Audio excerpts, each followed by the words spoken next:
akhir bulan Januari di tahun 2021, Tuhan masih memberikan kesempatan bagi kita. Kita ada sampai saat ini bukan karena kekuatan kita, tapi semuanya adalah berkat Tuhan. Kasih Tuhan yang besar melimpah dalam hidup kita. Oleh karena itu kita mau bersyukur, menaikkan setiap pujian kita. Kita mau serahkan tubuh jiwa roh kita di hadapan Tuhan.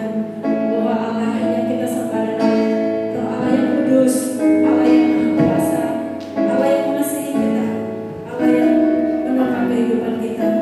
Oleh karena itu kita mau datang di hadapan Tuhan. Kita hanya mau menyembah kepada Tuhan. Kita meninggikan namanya dengan hati yang tulus di hadapan Tuhan. Allah Roh Kudus, penuhi aku, dan aku rindu untuk selalu hidup dengan Engkau. Dan menjadi kerinduan kita di hadapan Tuhan.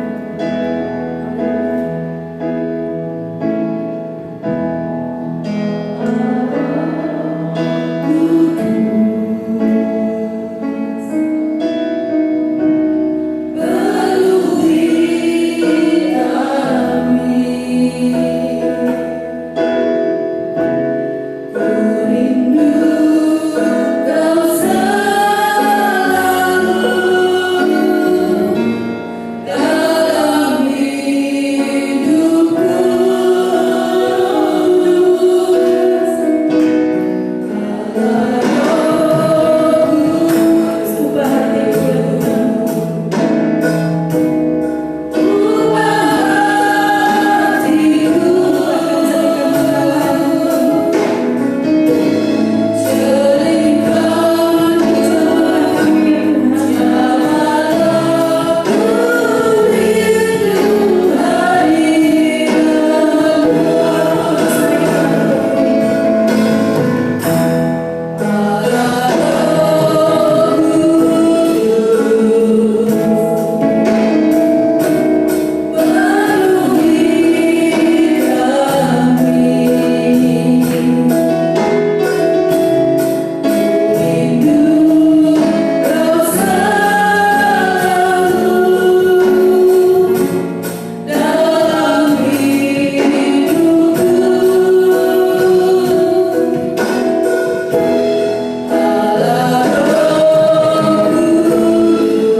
kuduskan kami Engkau Tuhan. Ampuni kami Bapa. Carikan mata hati rohani kami Tuhan untuk lebih erat lagi dengan Engkau, lebih mengasihi Engkau dengan segenap hati kami Bapa. Terima kasih ya Tuhan. Terima kasih Bapa. Kami sanjung muliakan nama-Mu yang kudus. Glory, glory, glory Yesus. Glory, glory ya Tuhan. Terima kasih Bapa. Terima kasih Tuhan. Engkau luar biasa Bapa. Terima kasih. Haleluya.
dari Queen dan juga Grace, mohon dipersilakan. Sambil maju ke depan kita angkat pujian, terpujilah nama Tuhan. Biarlah nama Tuhan saja dipuji melalui mulut hati kita. Selalu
Tuhan, anak-anak pakai Tuhan untuk memuliakan namanya.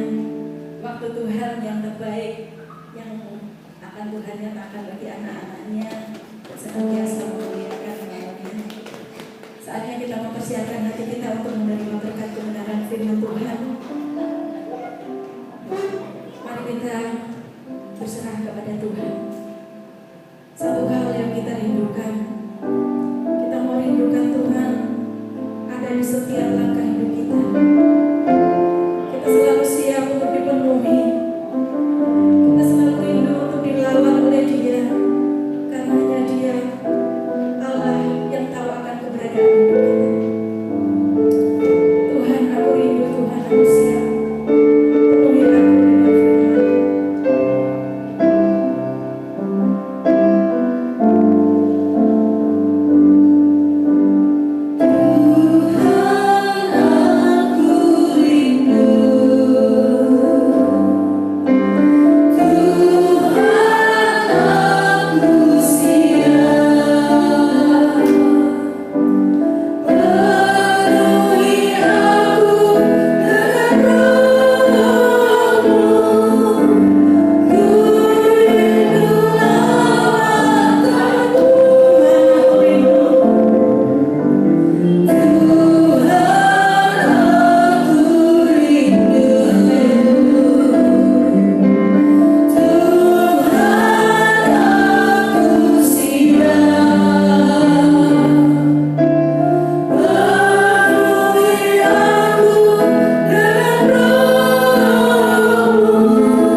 ini.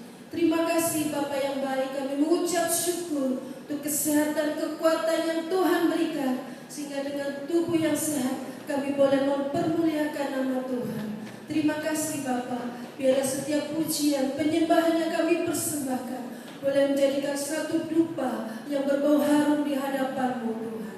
Terima kasih Tuhan Yesus, terima kasih Roh Kudus. Biarlah sebentar kami akan mendengarkan akan sebagian sabda firman-Mu yang Tuhan sudah persiapkan melalui hamba-Mu pagi hari ini. Mari Tuhan, berfirmanlah kepada kami. Tegurlah kami Tuhan. Kami siap Bapa untuk kami menerima teguran, ajaran dan didikan Tuhan melalui mulut bibir lidah hamba-Mu pagi hari ini. Persiapkan kami semua Tuhan. Kuduskan kehidupan kami, layakkan kami, basuh kami dengan kuasa darah-Mu yang kudus, agar kami layak Tuhan untuk kami menerima akan kebenaran firman-Mu yang menjadikan sumber kekuatan bagi kehidupan kami dan sumber jawaban bagi setiap pergumulan dan persoalan kami, sebab firman-Mu iya dan amin. Terima kasih Bapa, kami mau duduk diam dengan manis Tuhan, kami mau mendengar akan kebenaran firman-Mu. Di dalam nama Tuhan Yesus Kristus kami sambut berkat firman-Mu pagi hari ini. Haleluya, amin. Shalom, selamat pagi Bapak Ibu Saudara sekalian. Kembali kita berada di rumah Tuhan, kita mengkuduskan hari Sabat. Ya, kita ibadah secara langsung ya. Jadi Tuhan pasti melihat dan akan memberkati Bapak Ibu Saudara sekalian. Ya, pagi hari ini firman Tuhan kita melihat di sini bahwa ada pepatah, life is a journey, not a destination. Jadi kehidupan ini adalah suatu perjalanan, bukan suatu tujuan. Bumi ini hanya perjalanan di bumi ini dan bukan tujuan kita. Ya, ini hanya sementara transit.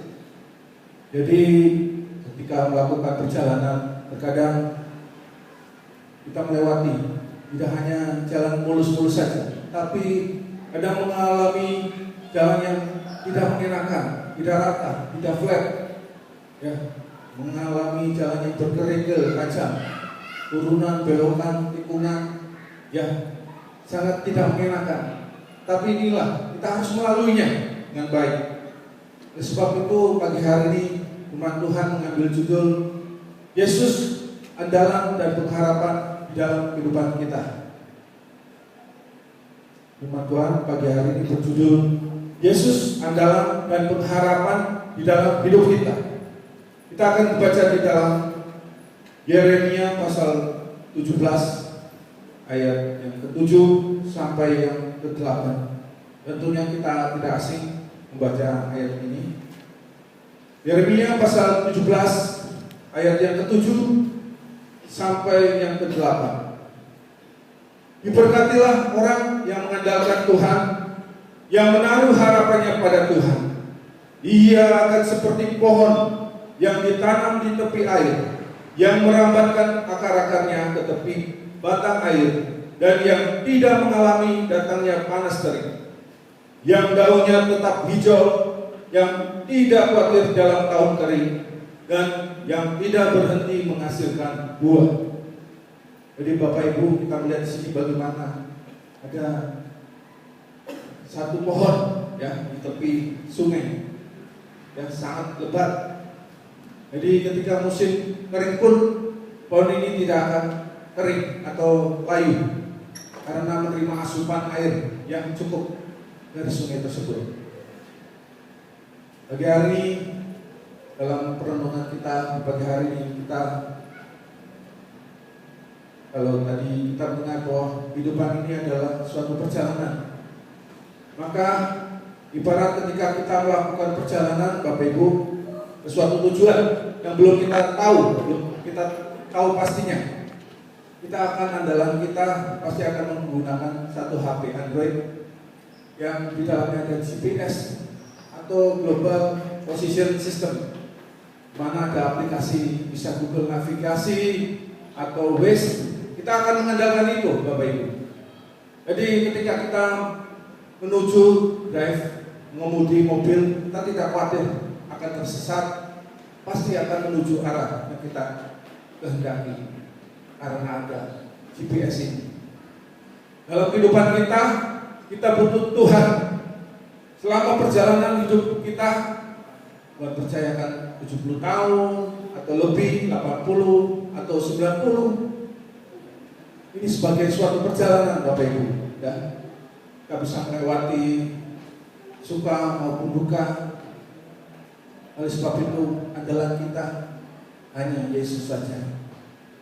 Atas nama Bapak Gembala dan keluarga dan juga jemaat turut berduka cita atas meninggalnya Tante Niwa, ibunda tercinta dari Bapak Erwin dan Ibu Risa, dan cucunya Evan Marcel Mercy.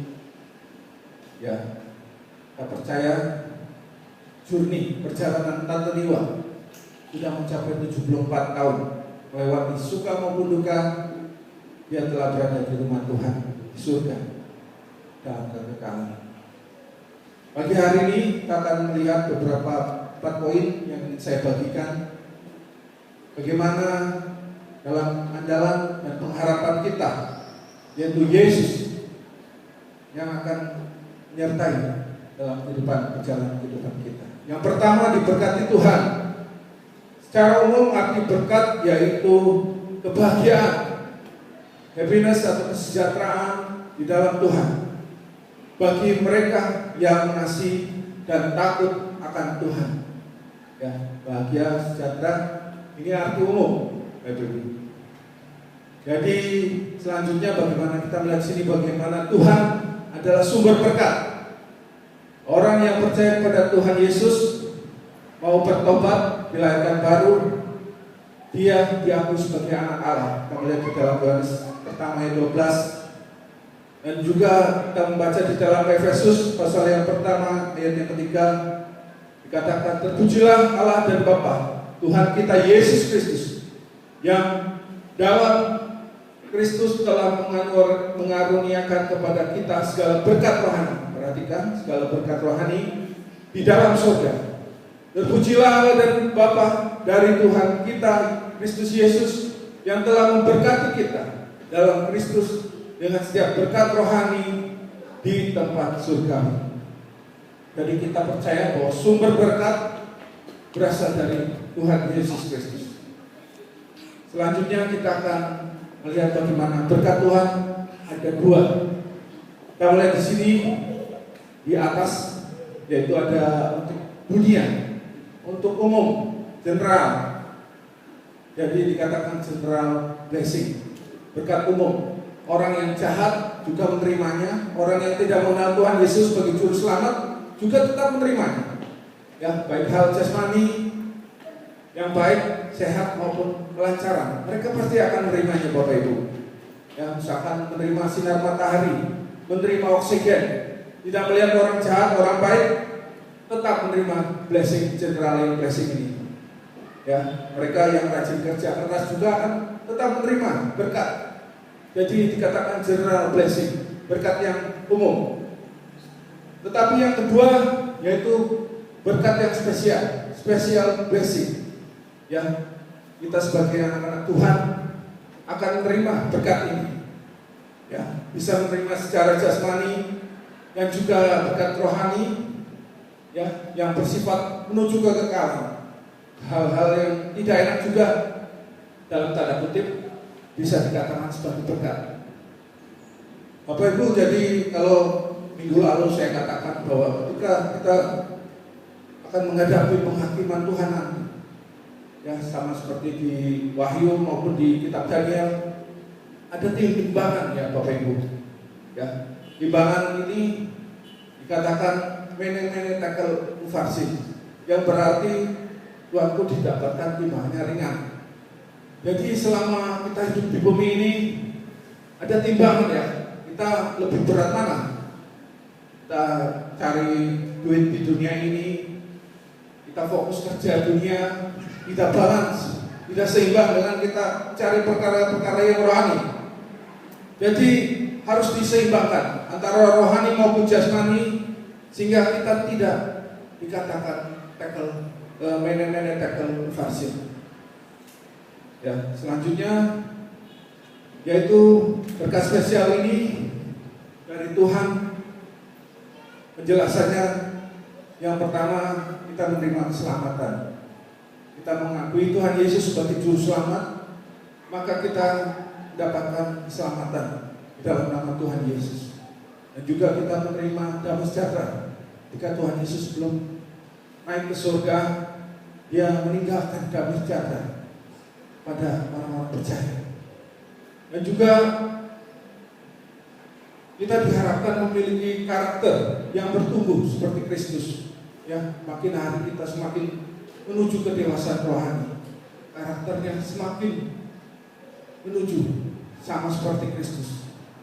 Meskipun melewati proses ya Bapak Ibu, tidak instan, tetapi kita diharapkan menuju mempunyai sifat karakter seperti Kristus. Selanjutnya masuk dalam rencana Allah yang indah dan mulia. Ya, rencana Allah itu baik, Bapak Ibu, suka maupun duka, termasuk rencana Allah. Oleh sebab itu, orang yang beriman yang cuma cari berkat di dunia ini dikatakan sebagai orang yang paling malang. Jadi kita tidak menginginkan kita selama hidup di bumi ini kita hanya fokus hal-hal yang fana, tetapi hal-hal yang kekal kita harus tetap meraihnya. Selanjutnya di dalam 2 Korintus pasal yang keempat ayat yang 18 dikatakan, sebab kami tidak memperhatikan yang kelihatan, melainkan yang tak kelihatan, karena yang kelihatan adalah sementara, sedangkan yang tak kelihatan adalah kekal abadi.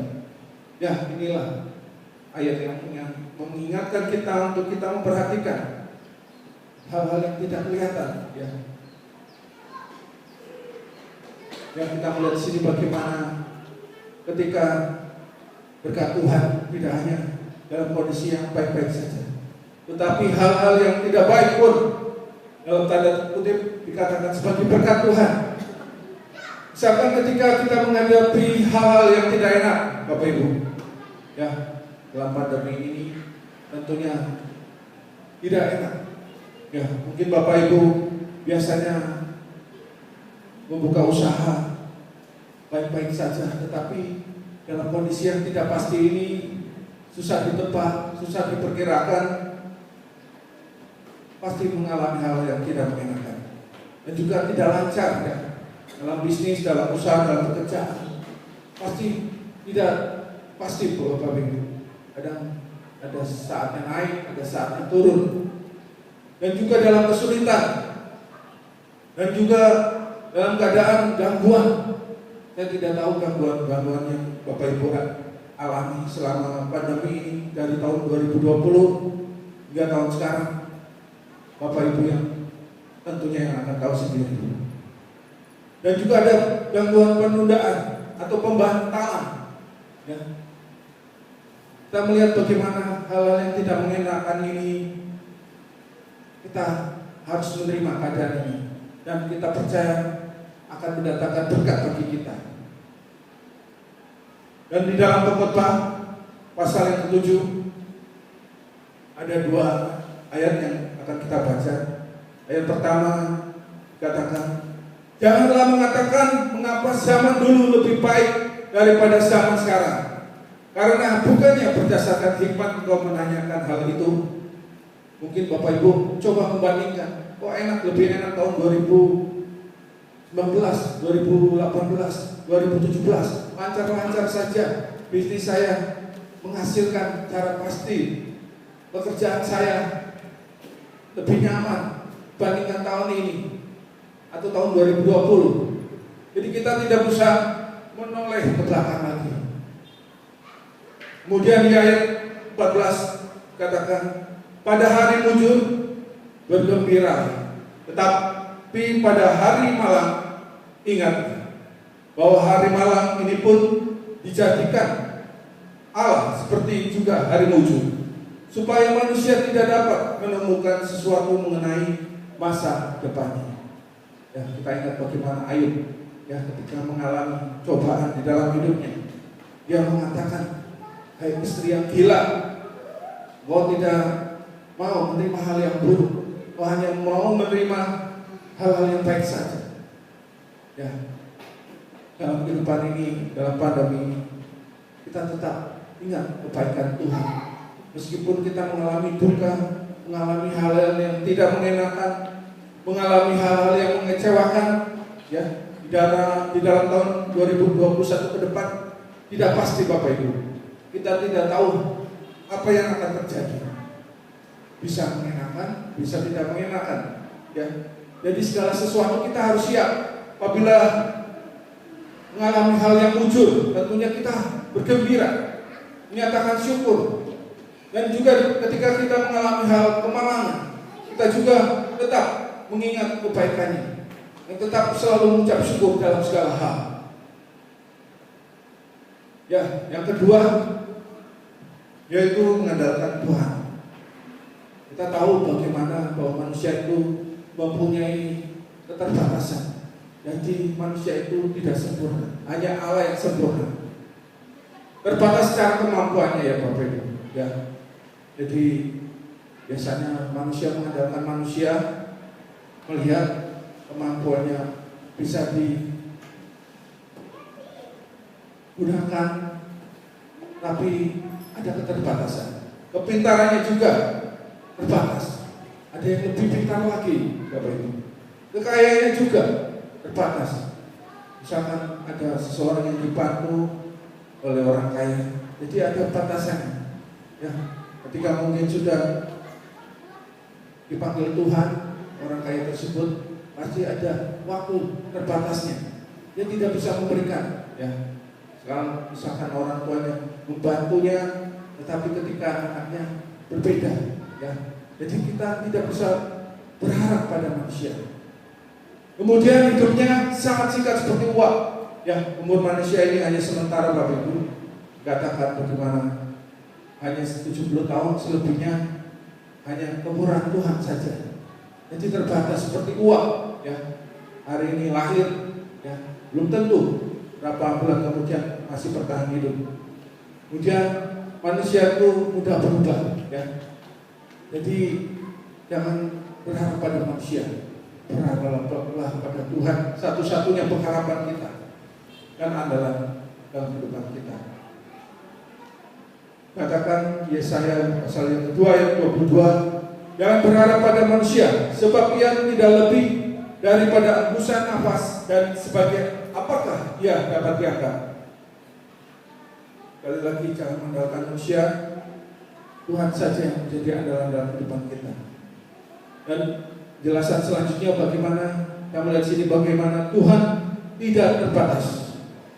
Kalau manusia terbatas, maka Tuhan tidak terbatas. Mengapa kita diminta untuk mengandalkan Tuhan dan berharap padanya? Bagaimana kita melihat di dalam Kejadian pasal pertama ayat pertama, Tuhan adalah pencipta yang menciptakan kita dari yang tidak ada menjadi ada. Dia juga bisa sebaliknya, dari yang ada jadi tidak ada. Ya, nanti dalam penghakiman nanti dia akan melenyapkan segala isi bumi ini dan mengubah jadi ciptaan yang baru. Sekali lagi kita fokus bagaimana bahwa pencipta kita yang menciptakan kita, yang harus kita menjadi andalan dalam kehidupan kita. Jadi kita melihat sini ada yang pertama, gantungan baju Bapak Ibu. Jadi kalau manusia berharap pada manusia, ibarat gantungan baju, bebannya hanya terbatas ya. Mungkin cuma 5 kilo, tetapi kalau 1 karung beras digantungkan pasti ambrol ya Bapak Ibu. Berbeda dengan kren, ya, mesin kren, ya, kapasitasnya bisa mengangkut beban lebih berat lagi, berton-ton, ya, maupun ribuan ton, ya, mampu. Inilah perbandingan mengharapkan orang, manusia, atau mengandalkan Tuhan. Jadi ada perbedaan Bapak Ibu. Manusia itu diandalkan hanya terbatas dan sementara, tidak selama-lamanya. Selanjutnya yaitu menaruh pengharapan pada Tuhan. Penjelasannya bagaimana kita melihat di sini, bagaimana harapan mempunyai arti, yaitu mohon atau meminta atau sebagai keinginan supaya sesuatu terjadi. Sedangkan di dalam Alkitab dikatakan pengharapan kita bukan kepada manusia atau hal-hal yang kelihatan, tetapi hanya kepada Tuhan Yesus Kristus. Ya, jadi Bapak Ibu mungkin berharap tahun 2021 ini entah bagaimana ya, yang melihat kondisi dunia ini tidak pasti, tidak menentu. Pengharapan kita hanya tertuju pada Tuhan saja dalam kehidupan ini. Katakan di dalam Ibrani pasal yang ke-6 ayat 19 sampai 20, pengharapan itu adalah saung yang kuat dan aman bagi jiwa kita yang telah dilabuhkan sampai ke belakang tabir, di mana Yesus telah masuk sebagai perintis bagi kita ketika Ia menurut peraturan Melkisedek menjadi imam besar sampai selama-lamanya. Kita melihat sini bagaimana yang pertama yaitu saung, jangkar, atau boleh dikatakan anchor ya dalam bahasa Inggrisnya, atau sebagai strong band ya, ikatan yang sangat kuat. Ketika jangkar di kapal berlabuh, perahu berlabuh, pasti akan melemparkan jangkarnya untuk mencengkram di daratan, supaya ketika mesin dimatikan dia tidak akan goyang, tidak berubah bergeser karena tiupan angin maupun hempasan ombak. Jadi jangkar berfungsi untuk tetap kita stabil, tetap kuat. Inilah pengharapan yang dimaksud di dalam Ibrani ini. Kemudian yang kedua, dengan pengharapan Bapak Ibu memberikan ketenangan dan juga kenyamanan serta keamanan bagi jiwa. Ya, kalau kondisi saat ini banyak jiwa-jiwa yang terganggu, ya, bisa stres, bisa Bapak Ibu menggerutu, mengomel, ya, sangat tidak nyaman, sangat tidak membuat tidak tenang. Tapi firman Tuhan pagi hari ini kita ingatkan untuk kita tetap menaruh pengharapan kita kepada Tuhan. Kita jangan terpengaruh dengan segala situasi di bumi ini yang fana, tetapi andalkan Tuhan satu-satunya untuk tetap memegang pengharapan kita teguh di dalam iman. Kemudian selanjutnya yang terakhir yaitu seperti pohon ditanam di tepi aliran air. Bagaimana di dalam Mazmur pasal yang pertama ayat yang ketiga juga dikatakan, ia seperti pohon yang ditanam di tepi aliran air, yang menghasilkan buahnya pada musimnya, dan yang tidak layu daunnya, apa saja yang diperbuatnya berhasil. Jadi ibarat seperti pohon ya, seperti tadi gambaran di awal, bagaimana ketika kita ditanam Bapak Ibu, orang yang tertanam di dalam bait Allah, yaitu gereja dan persekutuan tubuh Kristus, ya, itu akan bertunas Bapak Ibu, ya. Jadi ketika kita ditanam di rumah Tuhan, ya, tahun demi tahun, bulan demi bulan, pasti akan memunculkan daun, ya, daun yang lebih besar lagi, bertambah, ya. Jadi ke depan juga diharapkan ketika kita tertanam di rumah Tuhan, kita memiliki karakter seperti Kristus. Ketika kita tertanam dari yang tadinya bayi rohani, kemudian proses demi proses, tahun demi tahun, dia akan bertumbuh menuju ke arah kedewasaan rohani. Jadi inilah bagaimana ibarat pohon kita ditanam di rumah Tuhan, ya. Tidak mungkin pohon dipindahkan ke pot lain, pindah lagi pot lain, lama-lama terganggu pertumbuhannya, ya. Jadi misalkan domba, ya, pindah-pindah gereja, bolak-balik kemana-mana, keliling-keliling, ya, itu tidak mungkin. Bagaimana akan bertumbuh? Dia akan mengalami gangguan pertumbuhan, ya. Inilah gambaran bagaimana anak-anak Tuhan ditanam di bait Allah. Selanjutnya Next. Ya. Oleh sebab itu sekali lagi kita melihat di sini masih seperti pohon ditanam di tepi aliran air. Jelasan selanjutnya, daunnya hijau dan berbuah. 3 hal yang ingin saya bagikan. Yang pertama, kita harus berbuah dengan pertobatan. Kita baca di dalam Matius pasal yang ketiga ayat yang ke-8. Matius pasal yang ketiga ayat ke-8 dikatakan, jadi hasilkanlah buah yang sesuai dengan pertobatan. Ketika kita menerima Tuhan Yesus Kristus dan mengakuinya Dia sebagai juru selamat, kita percaya bahwa dengan juru selamat yang sudah kita akui, kita akan mengalami pertobatannya. Kadang tidak langsung instan, menunggu waktu demi waktu, proses demi proses, tahun demi tahun untuk mengalami pertobatan yang sempurna. Kemudian kita juga harus menghasilkan buah-buah roh, buah roh.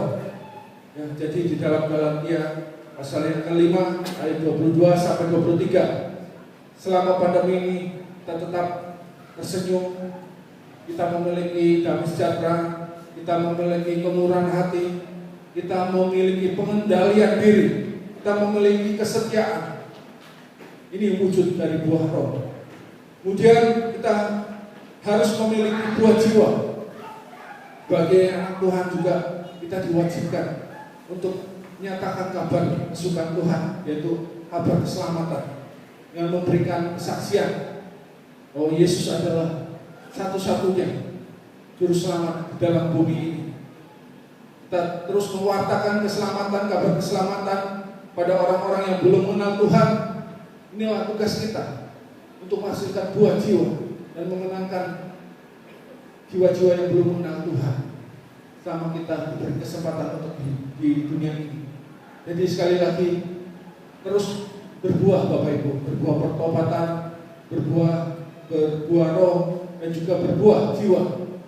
Jadi sama seperti pohon di tepi aliran air, kita harus menghasilkan buah. Apabila musim kering juga kita tetap menghasilkan buah, meskipun situasi tidak menyenangkan, mengalami perubahan, kita terus berbuah, menghasilkan buah. Jadi firman Tuhan di pagi hari, permohonan kita untuk tetap kita mengandalkan Tuhan, berharap pada Tuhan satu-satunya dalam kehidupan kita. Jangan kita lemah, jangan kita bersungut-sungut, jangan kita khawatir dengan segala kondisi keadaan di bumi ini, khususnya di tahun ini Bapak Ibu. Ya, kita melihat bagaimana setelah vaksin terjadi perdebatan ya di antara orang percaya bahwa Tuhan juga mengalami perbedaan pendapat ya, mau diterima vaksin atau menolak vaksin. Ya mungkin saat ini belum ya, seperti vaksin Sinovac masih bisa kita terima. Tapi ke depan Bapak Ibu, kita tidak tahu apa yang terjadi. Sebab agenda iblis pasti akan menyusupi. Ya, ada berbagai macam merek vaksin ya Bapak Ibu.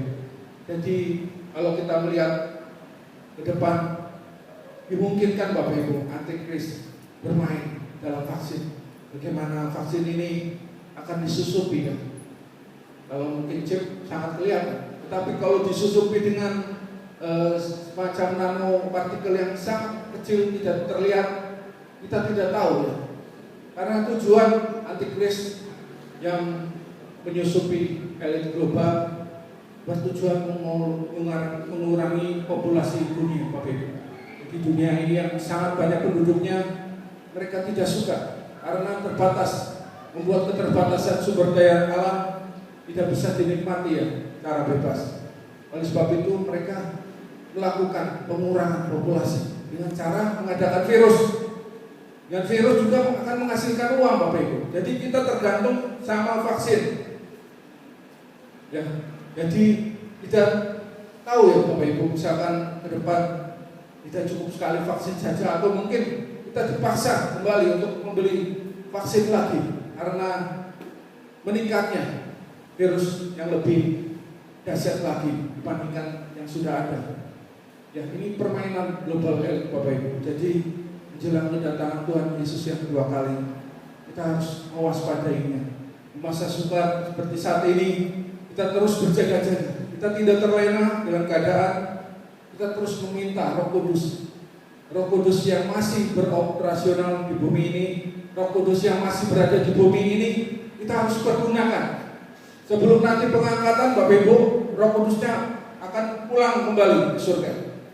Jadi orang yang tertinggal pengangkatan jangan berharap kemungkinan untuk selamat. Jadi kansnya kecil, Bapak Ibu. Di bumi ini aja masih ada Roh Kudus, apa lagi ketinggalan zaman Antikris. Ya, penganiayaan, disiksa, ya sangat tidak mengenakan, Bapak Ibu. Jadi kita terus berjaga-jaga. Oleh sebab itu sekali lagi andalkan Tuhan dalam hidup ini, harapkan Tuhan dalam hidup ini. Kita tidak mengharap atau mengandalkan vaksin saja, tapi kita berdoa Tuhan meluputkan kita, Tuhan menyertai kita. Meskipun melewati lembaga kekelaman, Tuhan selalu menyertai kita, karena Dia Allah yang Immanuel. Terima kasih kiranya firman Tuhan jadi berkat di pagi hari ini. Saya persilakan Bapak pemain musik untuk maju ke depan.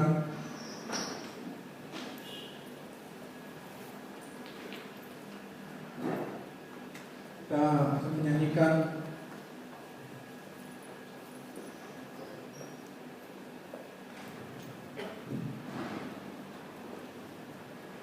Engkau Tuhan yang setia. Mari sedang jemaat Tuhan bangkit berdiri.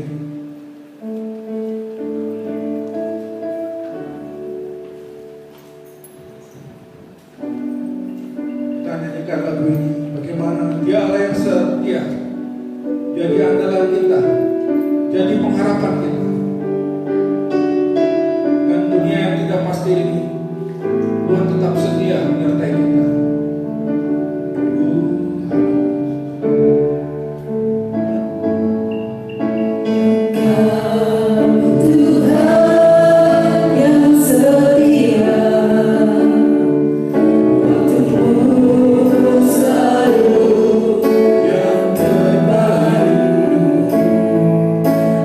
God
Allah Bapa di dalam surga, kasih sayang daripada Tuhan Yesus Kristus, serta persekutuan Allah Roh Kudus menyertai dan membimbing kita mulai saat ini sampai hari Maranatha. Terimalah berkat ini dalam nama Tuhan Yesus Kristus. Haleluya.